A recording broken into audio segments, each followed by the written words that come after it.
Welcome back to SWS Boxing. Today I'm delighted to be joined with Seamus Devlin ahead of his fight in Birmingham on the Darren Till Guerrilla Promotions March 22nd against Samson Lowry over 3 rounds and live on Dazn. And how are you doing today, Seamus? All good?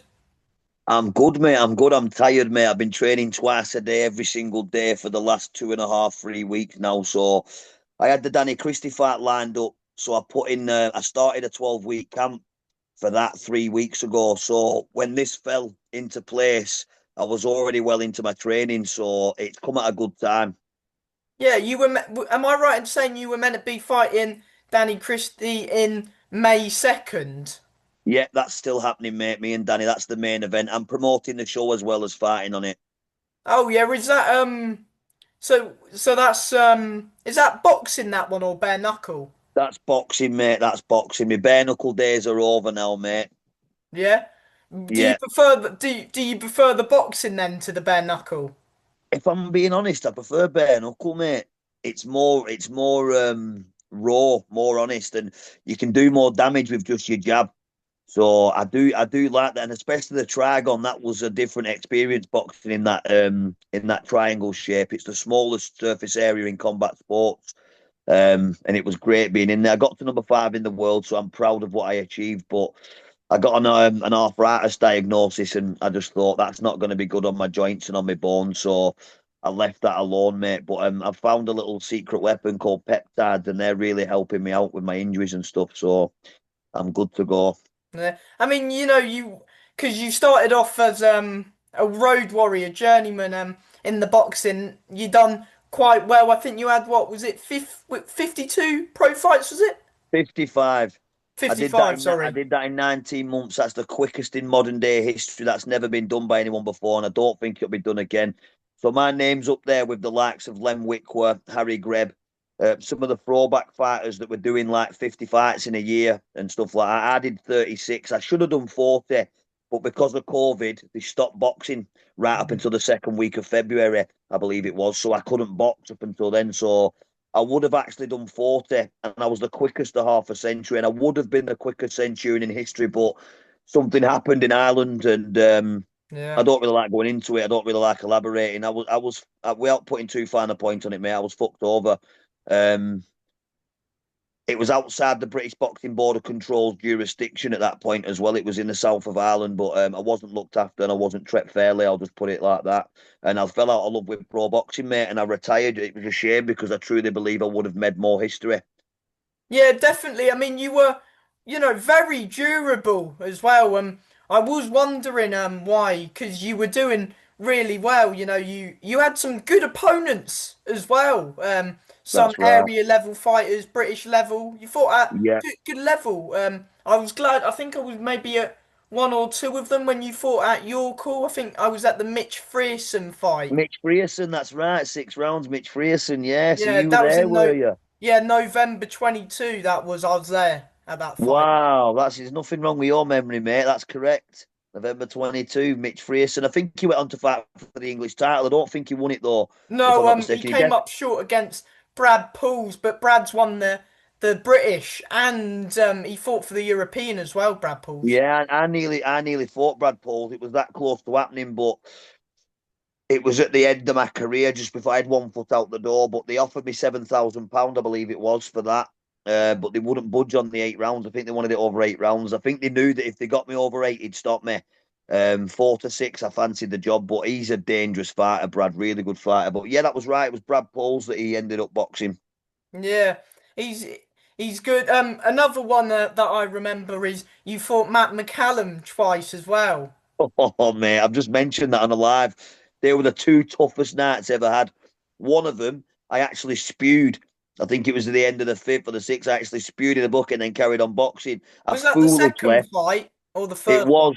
was, I foolishly, I weighed in and then I ate too close to the fight.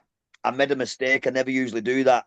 So I ate a few hours before the fight and the food had not digested. And it was a amateur mistake from me, mate. I'd known straight away not to do that. But when you get that comfortable in the job, you almost think, oh, it's a given. I'll cruise through these 6 rounds, and I learned something there. Don't mess about with the nutrition side.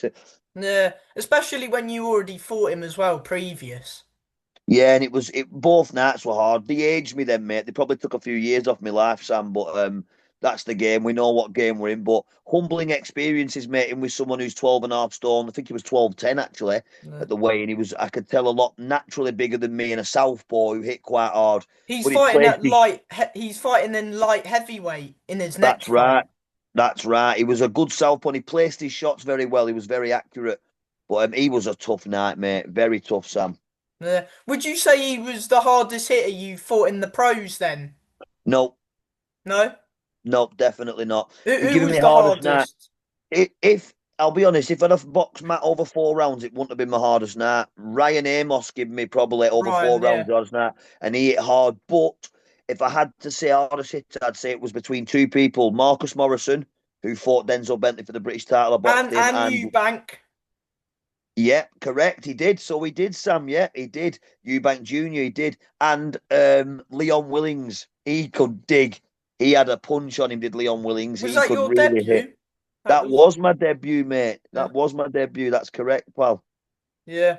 And he fought Ben Whittaker as well, didn't he? He did, mate. He did. He did indeed. He did indeed. You know my career better than I do, mate. You've had some real good fights as well in the pros. Were you happy with your pro career in the boxing side of it? Good question. Very good question.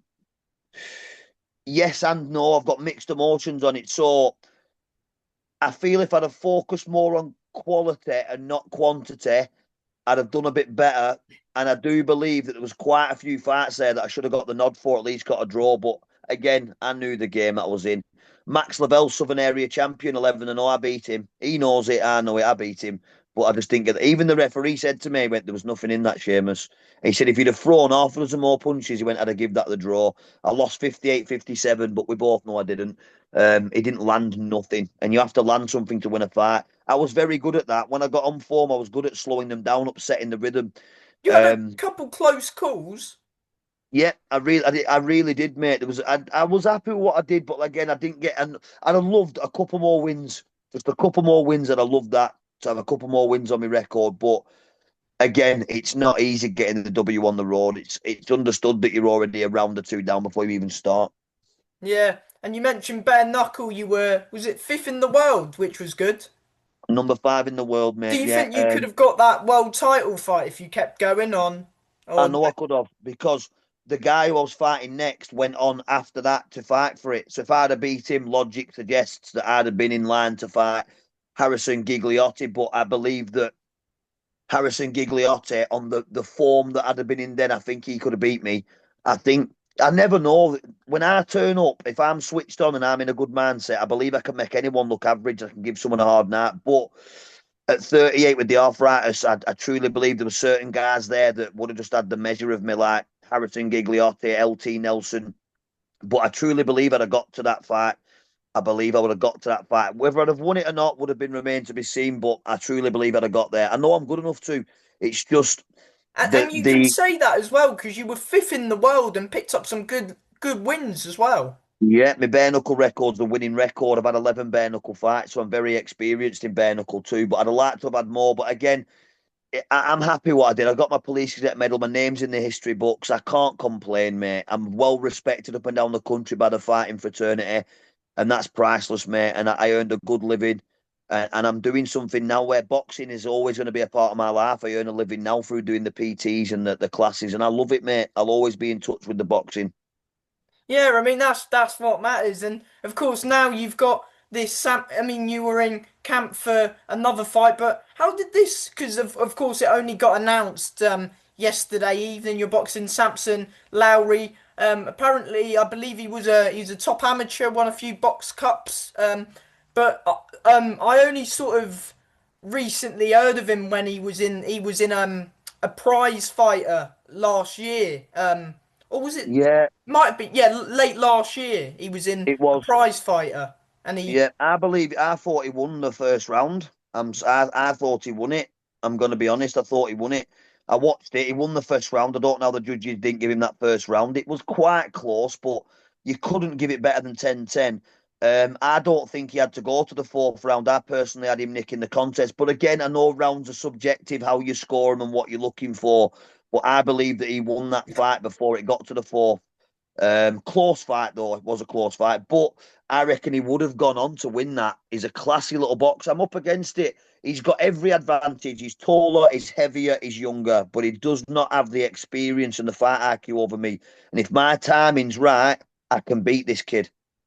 Yeah, definitely. I mean, you say he, as he's a top amateur, he's sort of used to this sort of tempo, but of course you've had your pro career in boxing and you've had bare knuckle fights as well, which are quite fast paced, aren't they? Well, it can be. It's either, Jim Freeman said it once, it's either they go out at each other, the adrenaline, blood rushes, there they go, or it's more chess. Because the reason behind it being slower paced is a lot of the time is because the guys that fight fast paced, they find that they can't, the longevity's not there, their hands are fucked. Without putting too bad a point at your hands, but it's harsh on your hands. So I used to try and break the opponent's hands on my elbows and take that away from them before I started going to work. I did that successfully against Cyrus Rafi, the high guard, and bring the elbow up there to the middle when they throw a long range shot. You've got to draw the lead out of them first. But again, this is why it comes down to fight IQ. I truly believe I'd have had the measure of most of them.